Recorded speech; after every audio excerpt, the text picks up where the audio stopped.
Nós vamos aqui para questões de atos administrativos, né, matéria de direito administrativo. Vamos aqui para a primeira questão. Considere o seguinte comentário de Carvalho Filho. São atos que a administração está livre para expungir do mundo jurídico, fazendo cessar efeitos em decorrência de um critério subjetivo meramente administrativo. Nesse caso, o autor está se referindo a, importante aqui, ó, critério subjetivo meramente administrativo. Licenças e homologações. Letra A. A licença não pode ser porque a licença ela é um ato definitivo e vinculado. Homologação ela é um ato unilateral e vinculado. A administração ela não pode revogar, que é o que a questão está se referindo, um ato vinculado, né, que ele é revogado por critério meramente subjetivo ou de forma oportuna, né, para a administração. A letra B também está errada. Então, um ato enunciativo ele é um ato que ele está ali para certificar um fato, ele serve para emitir uma opinião sobre um tema definido, então não é o que nós buscamos. Deliberações e provimentos também não são, porque as deliberações elas são atos normativos, né? São atos normativos que ele contém um comando geral para que seja posta em prática determinada lei, para a aplicação correta de uma lei. Letra D. Atos revogáveis, que está correto. Que o ato revogável, ele pode ter os seus efeitos cessados por mera vontade da administração, que ela entenda que aquele ato é um ato inoportuno e, portanto, ele vai ser revogado. Isso é um ato revogável, né? Que ele é um ato ali que, por razões de conveniência e de oportunidade, a administração quer que ele pare de gerar efeitos, né? Lembrando que isso é que isso é uma atuação ex nunc, né? Ela não retroage. O que gerou o efeito adquirido já estava guardado. Letra E, fatos administrativos. Não, porque o fato administrativo ele também é o ato material, né? Não é o que nós buscamos.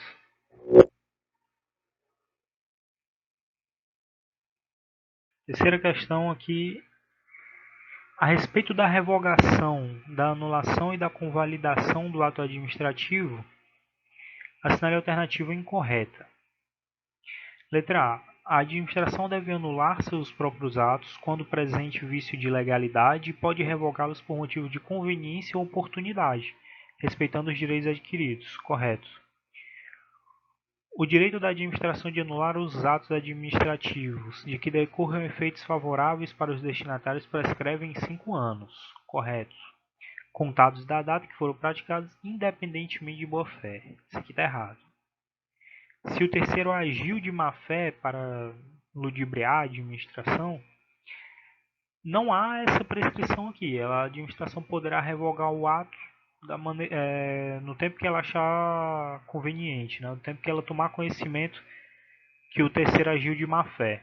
Então, isso aqui é o gabarito da questão. Letra C. Sempre que o servidor já houver preenchido todos os requisitos legais para o gozo do direito adquirido, não poderá mais a administração pública revogar o respectivo ato de concessão. Está correto, porque direito adquirido a administração poderá revogar, né? Letra D. Considera-se o exercício de direito de anular qualquer medida de autoridade administrativa que importe a impugnação da validade do ato. Está correto. Tudo isso aqui tá na lei de procedimento administrativo, que é a lei 9784. Todas essas questões aqui, todos esses itens aqui estão previstos na letra de lei. Com exceção aqui da letra C, né, que foi algo que a banca criou aqui na questão. Na letra E, a indecisão na qual se evidencie não acarretar em lesão, que se evidencie não acarretar em lesão ao interesse público nem prejuízo a terceiros, os atos que apresentarem efeitos sanáveis poderão ser convalidados. Correto. né, os atos que possuam defeito ali na competência e na forma, eles poderão ser convalidados, com exceção da competência exclusiva, né? Se o vício da competência for de competência exclusiva, ela não poderá ser convalidada. Vamos aqui para a terceira questão. Assinale a alternativa que trate corretamente de situação relacionada com a cassação do ato administrativo. Alternativas, né? Alternativa A. Proibição para a realização de eventos privados em espaços públicos. Isso aqui está errado, né?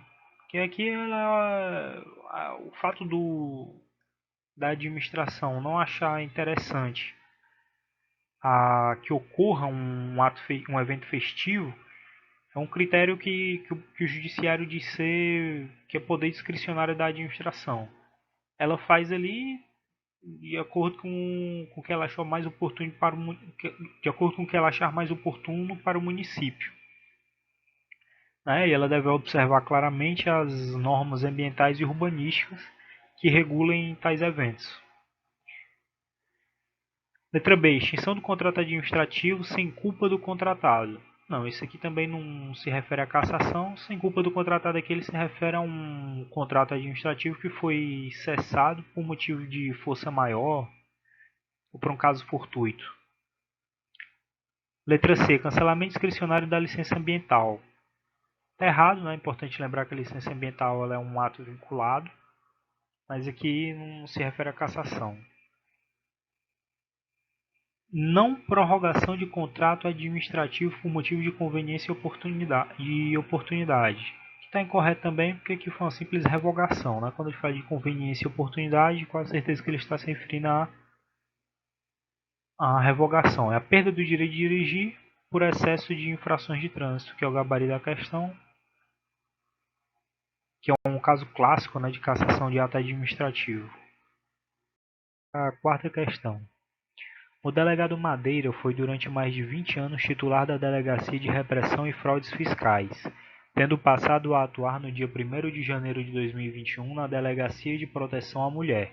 Ocorre que no dia 15 de janeiro de 2021, o servidor Francisco de Assis o procurou para assinar sua nomeação de cargo comissionado vinculado à DRFF, que se encontrava pendente desde o dia 10 de dezembro de 2020.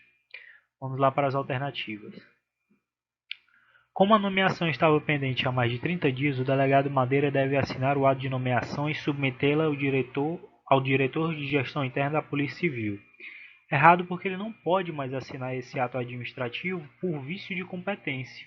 Como ele mudou de delegacia, o delegado no caso, ele não pode mais nomear a um cargo comissionado um servidor para outra delegacia. Porque isso seria uma competência exclusiva do delegado titular daquela delegacia. E vício de competência exclusiva não pode ser sanado por convalidação. Letra B. Considerando que a assinatura estava pendente há mais de 30 dias, o delegado deve solicitar a revogação do ato de nomeação para ato contínuo assiná-lo. Errado. O delegado Madeira deve assinar a de nomeação, já que se trata de ato ainda vinculado à sua competência legal. Errado. Além de ser competente para assinar o ato de nomeação, o delegado Madeira deve realocar o cargo comissionado ao DPM. Não, de maneira alguma. O delegado Madeira está proibido de assinar o ato de nomeação sob pena de viciar o ato administrativo. Correto? Alternativa é. E para a quinta questão. Imagine que a agência reguladora Alfa foi cooptada pelo setor empresarial regulado diante de forte poderio econômico das empresas atuantes no mercado. Assim, a agência Alfa acabou por abandonar a atuação imparcial e técnica que deveria ter e passou a operar em benefício dos atos dos próprios regulados, servindo de instrumento para a proteção e benefício de interesses setoriais que deveriam ser fiscalizados. Essa situação hipotética é tratada pela doutrina de direito administrativo como a teoria A dos motivos determinantes. Errado. A teoria dos motivos determinantes ela é uma teoria que ela ensina que o fundamento fático da conduta vinculada à validade do ato administrativo, ele é vinculado à validade do ato administrativo, né, como eu disse. Então, se o motivo determinante, no caso, né, o pressuposto de fato, ele é falso ou inexistente, o ato será nulo. Não é o que está sendo discutido na questão. A teoria do risco administrativo também está errada. Né? A teoria do risco administrativo é a teoria que é adotada pela Constituição do Brasil, que ensina que o Estado ele é responsabilizado pelos danos causados por ele, independentemente de culpa. Né? O terceiro, o terceiro terá o direito de ser indenizado pelos danos causados pelo Estado, a não ser que o dano tenha sido causado por motivo de causa fortuito, fosse maior, ou então a culpa é exclusiva do terceiro. Está errado. Teoria da captura, correto. Que a teoria da captura, ela diz que as agências reguladoras, elas podem ser, em virtude do grande poderio econômico das empresas que elas regulam, vamos dizer assim, elas podem ser cooptadas para agir em prol do que elas deveriam combater, que seria, no caso, as ilicitudes de maneira geral. Então, essa é a teoria da captura. A teoria da aparência está errada. A teoria da aparência também não é o que a questão está falando.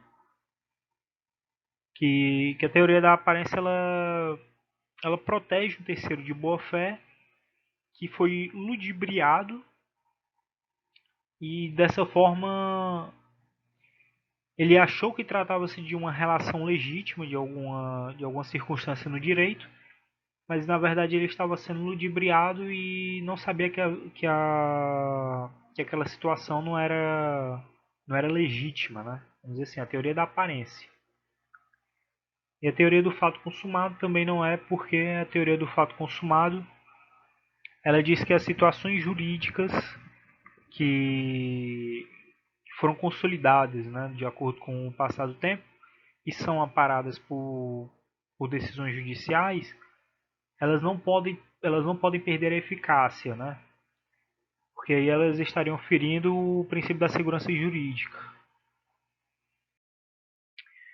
E aqui vamos para a última questão. Cláudio, ocupante do cargo efetivo de técnico judiciário de determinado Tribunal Regional do Trabalho, no bojo de uma ação civil pública que tramita em forma de processo eletrônico, atendendo a um despacho do magistrado, emitiu um termo de informação que, segundo a doutrina de direito administrativo, constitui um ato administrativo.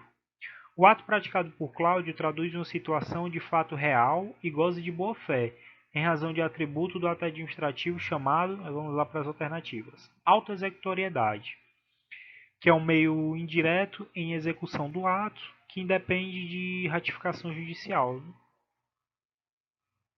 Não é o que a questão está perguntando, né? Apesar da descrição da autoexecutoriedade estar correta.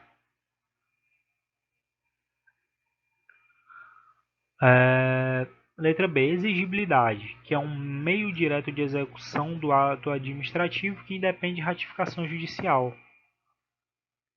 Está errado, não é o que a questão está perguntando também. Presunção de legitimidade. Olha, isso aqui já está mais correto. Que consiste em uma presunção absoluta, aqui está errado, de que o ato foi praticado de acordo com a lei e determinado pelo juízo. Está errado, né? Não é uma presunção absoluta. Letra D. Coercibilidade, segundo o qual o jurisdicionado está obrigado a cumprir os atos 5 dias após sua inequívoca ciência. Também não tem a ver com o que a questão está perguntando. E a letra E, que é o gabarito, né, por eliminação. E ela diz que presunção de veracidade, que é relativa, pois admite prova no sentido contrário, mas causa inversão do ônus da prova dos fatos constantes do ato administrativo. Correto. Letra E. Então é isso. Se você gostou do vídeo, curta e compartilhe. E vamos e até a próxima.